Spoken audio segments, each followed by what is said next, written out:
So, yes, learners, I hope now you have learned how to solve a real life problem, or while solving the real life problem, how to create class, object, constructor.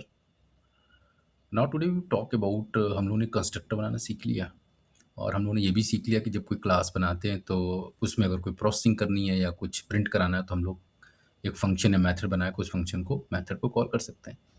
But यहाँ पे एक question है कि sir जो normal method है वो भी एक फंक्शन है और जो कंस्ट्रक्टर हम बनाते हैं वो भी एक फंक्शन है। ठीक, तो दोनों के बीच डिफरेंस क्या है, हमें कैसे पता चलेगा कि which one is method and which one is constructor. तो इसी डाउट को क्लैरिफाई करने के लिए चलिए जल्दी से देखते हैं what is the basic difference between method and constructor used in Python programming.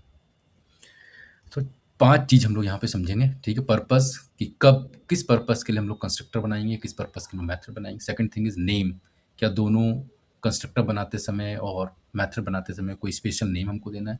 Execution, कैसे दोनों फंक्शंस, दोनों टाइप के फंक्शन एग्जीक्यूट कॉल होंगे, दोनों में what will be the return type क्या होगा।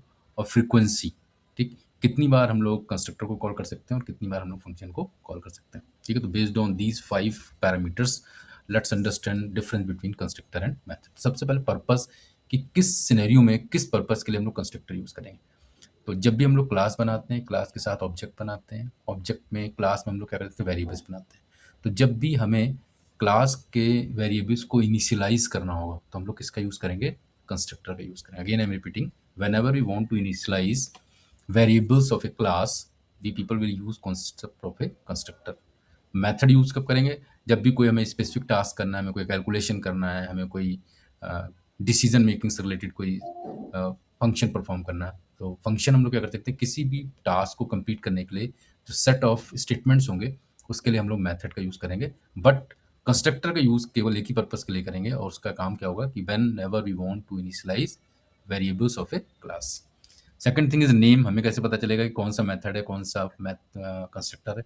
तो ध्यान रखना है, कंस्ट्रक्टर का नाम हमेशा पाइथन में क्या होगा, इनिट होगा, और इनिट से पहले डबल अंडरस्कोर और इनिट के बाद भी डबल अंडरस्कोर आएगा, ठीक, दैट इज फिक्स।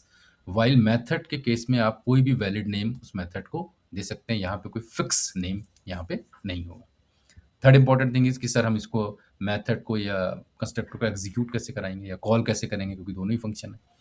तो हम लोग पहले ही पढ़ चुके हैं कि जैसे ही आप किसी क्लास का ऑब्जेक्ट बनाएंगे कंस्ट्रक्टर ऑटोमेटिकली कॉल हो जाएगा, मतलब हम उसको एक्सप्लिसिटली कॉल करने की जरूरत नहीं है। आपने ऑब्जेक्ट बनाया, जितनी बार उस किसी क्लास का ऑब्जेक्ट बनाएंगे उतनी बार उसका कंस्ट्रक्टर ऑटोमेटिकली कॉल हो जाएगा, ठीक। जबकि अगर आप मेथड के केस में करें तो मेथड हमें एक्सप्लिसिटली ऑब्जेक्ट की हेल्प से कॉल करना पड़ेगा। हम लोगों ने देखा भी है, तरीका क्या था, बहुत सिंपल था। आपने ऑब्जेक्ट का नाम लिखा, डॉट, और उस फंक्शन का नाम लिख दिया और वो आपका कॉल हो गया।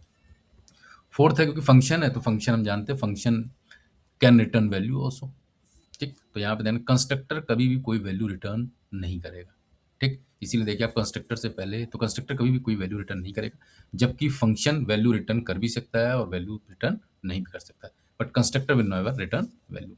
And the fifth one is कि कितनी बार हम लोग कंस्ट्रक्टर को और कितनी बार हम लोग फंक्शन को कॉल कर सकते हैं, ठीक। तो कंस्ट्रक्टर हर ऑब्जेक्ट के लिए एक बार ही केवल कॉल होगा, ठीक। तो जितने ऑब्जेक्ट आप बनाएंगे हर ऑब्जेक्ट के लिए एक बार कंस्ट्रक्टर आपका क्या होगा, कॉल होगा। जबकि जो आपके मेथड है, ठीक है, उसको आप कितनी बार भी कॉल कर सकते हैं, मतलब एक फंक्शन को मल्टीपल टाइम्स आप कॉल कर सकते हैं, ठीक है।